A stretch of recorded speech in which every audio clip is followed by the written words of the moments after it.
ایک صحابی ایک یہودی کی دکان پہ گئے مدینہ میں، اور ان یہودی سے کہنے لگے کہ مجھے یہ سامان جو ہے وہ اتنی قیمت میں دے دیں،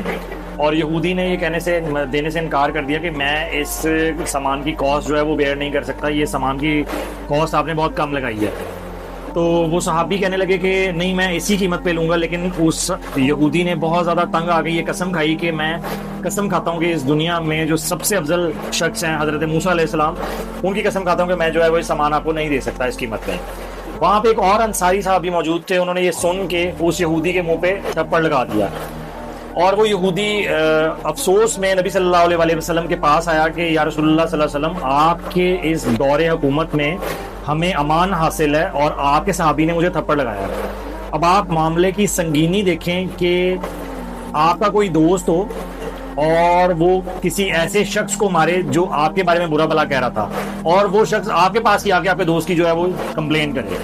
اور ہمارے نبی صلی اللہ علیہ وسلم کی شفقت دیکھیں، آپ صلی اللہ علیہ وسلم غصے میں اتنے شدید آ گئے کہ آپ کا چہرہ سرخ ہو گیا، اور آپ صلی اللہ علیہ وسلم نے فرمایا کہ ایسا کرنے سے تمہیں بالکل منع کرتا ہوں، اور قیامت والے دن جب سور پھونکا جائے گا اور سب لوگ مر جائیں گے،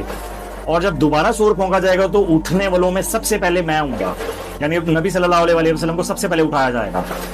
اور میں اٹھ کے یہ دیکھوں گا کہ حضرت موسیٰ علیہ السلام مجھ سے پہلے وہاں موجود ہیں اور عرش کو پکڑے ہوئے ہیں، عرش کو تھامے ہوئے ہیں، یعنی کہ یہاں تو ان کو اس سور پھونکنے کے پورے پروسیس سے مستثنا حاصل ہے، یا پھر ان کو جو ہے وہ آلریڈی اس کوہ طور کے اوپر جو نیند آئی تھی اس میں جو ہے وہ یہ پروسیس مکمل کر دیا گیا تھا، لیکن وہ مجھ سے پہلے وہاں پہ موجود ہوں گے۔ اس لیے یہ یاد رکھیے کہ اس حدیث کے تناظر میں سب سے اولا و اعلیٰ ہمارا نبی، اس قسم کی نعتیں پڑھنا یا سارے نبی تیرے در کے سوالی، یہ بلفسمی میں آتے ہیں، یعنی آپ کے یہ توہین میں آتے ہیں، یہ آپ اپنے نبی صلی اللہ علیہ وسلم سے محبت کا اظہار ضرور کر رہے ہیں، لیکن باقی انبیاء کے لیے یہ بات کہنا جائز اور مناسب نہیں ہے، نبی صلی اللہ علیہ وسلم نے اس سے منع فرمایا ہے۔ اس لیے جب بھی آپ محبت میں کوئی بھی جملہ بولیں نبی صلی اللہ علیہ وسلم کے، یاد رکھیں کیا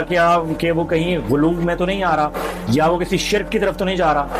کیونکہ سارے نبی اور تمام لوگ اللہ کے در کے سوالی ہیں، خود نبی صلی اللہ علیہ وسلم بھی یہ حدیث سے ہمیں معلوم پڑتا ہے۔ السلام علیکم ورحمۃ اللہ وبرکاتہ۔